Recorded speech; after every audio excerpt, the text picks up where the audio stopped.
Jésus apparaît à ses disciples et Thomas, l'un des 12, est absent. Après coup, les disciples disent à Thomas, Jésus nous est apparu vivant, ressuscité.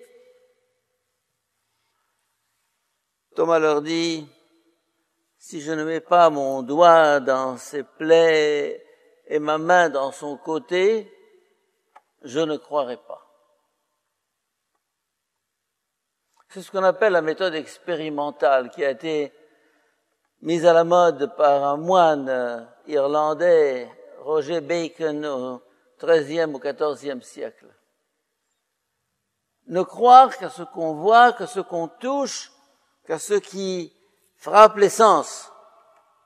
Eh bien, je dirais que saint Thomas est le premier à avoir eu cette exigence. C'est bien ou c'est mal? Jésus semble le lui reprocher. Cet épisode va nous embarquer dans une réflexion sur la foi. Il y a deux étapes dans la foi. La foi traditionnelle et la foi personnelle. La foi héritée de papa, de maman, du milieu, du curé, de l'église, qu'on a reçue dans sa petite enfance, qu'on n'a jamais mise en question, jusqu'au jour où on s'interroge. Est-ce que tout cela n'est pas un tissu de fables? Est-ce que j'ai le droit de croire à toutes ces histoires, à ces miracles, à ce surnaturel, à une vie après la mort, à la divinité du Christ, à Dieu, à tout le reste? Et c'est un phénomène qui fait partie de ce qu'on appelle la modernité. La modernité, c'est l'esprit critique, la réflexion critique, le doute qui a été inauguré par Descartes, puis Kant, etc., et qui a donné naissance à ce phénomène qu'on appelle l'athéisme, qui est très symptomatique de notre époque, de la modernité. Et j'ai eu au Caire récemment, et à Alexandrie, des conférences là-dessus, des rencontres là-dessus, parce que le phénomène de l'athéisme est en train de se répandre en Égypte de façon surprenante.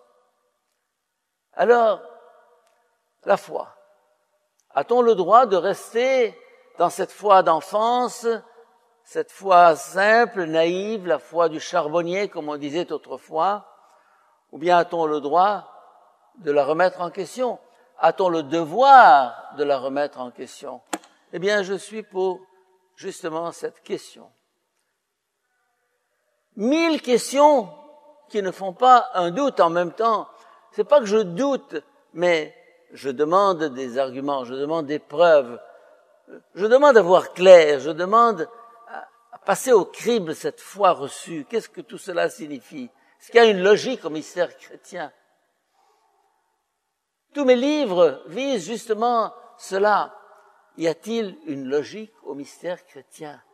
Un Dieu Trinité, un Dieu incarné, un Dieu crucifié, un Dieu ressuscité, l'Eucharistie, les sacrements. Qu'est-ce que c'est que tout ça? Est-ce que ça tient debout devant une critique? Et tout récemment, un livre a été publié au Canada, La foi et le sens. La foi et le sens. Où justement, je pose la question de la foi et du sens. La foi a-t-elle un sens? Apporte-t-elle un sens? Apporte-t-elle une lumière? Qu'est-ce que la foi? A-t-on le droit de croire? Aujourd'hui, un siècle de rationalisation, un siècle d'expérimentation, est-ce que ce n'est pas un truc qui appartient au passé, aux sociétés agraires traditionnelles, à un Moyen-Âge passé, dépassé? Eh bien, je pense que toutes ces questions qui se sont posées à l'Europe, à l'Occident, à l'humanité, nous avons le droit et le devoir de nous les poser. Il s'agit d'arriver à une foi adulte, à une foi personnelle, à une foi choisie consciemment, à une foi étayée par des arguments. Non pas que les arguments vont nous apporter la foi, elle est au-delà des arguments, au-delà des raisonnements, au-delà de la logique au sens cartésien et mathématique du terme. Le christianisme a sa logique, mais laquelle? Quelle logique au mystère chrétien? Et c'est cela que nous avons à chercher à découvrir avec saint Thomas, le premier qui a posé la question. Eh bien, moi, je suis un peu comme saint Thomas. Il a voulu éclairer sa foi, il a voulu des preuves. Le Christ le lui a reproché. Peut-être que, à une certaine époque, c'était condamnable, peut-être, mais maintenant, aujourd'hui, c'est incontournable. Il faut assumer la modernité, il faut assumer la philosophie, il faut assumer l'esprit critique. Et même dans une période chrétienne comme celle du Moyen-Âge, on disait l'intelligence à la recherche de la foi et la foi à la recherche de l'intelligence. Intellectus quaerens fidem, fides quaerens intellectum. Une espèce de dialectique de la foi à l'intelligence, de l'intelligence à la foi, de la foi à l'expérience, de l'expérience à la foi, de la révélation à ma vie et de ma vie à la révélation. C'est par là justement que la foi prend un sens. Répéter des formules ne sert à rien. S'accrocher à un credo ne sert à rien. Il faut que tout cela soit esprit et vie, comme le Christ a dit. Mes paroles sont esprit, elles sont vie. Si ma foi ne donne pas un sens à ma vie, elle ne l'irrigue pas de l'intérieur, ne l'illumine pas, à quoi ça sert? C'est un pur ornement.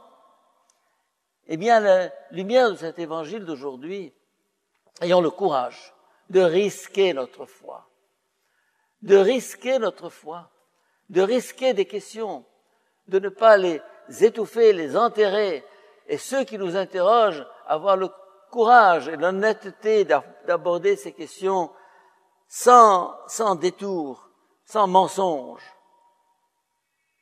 À ce moment-là, on s'apercevra que la foi résiste à cette critique, résiste à l'analyse, et c'est une toute autre foi qui naît, une foi infiniment plus profonde et plus personnelle, celle à laquelle Jésus nous invite.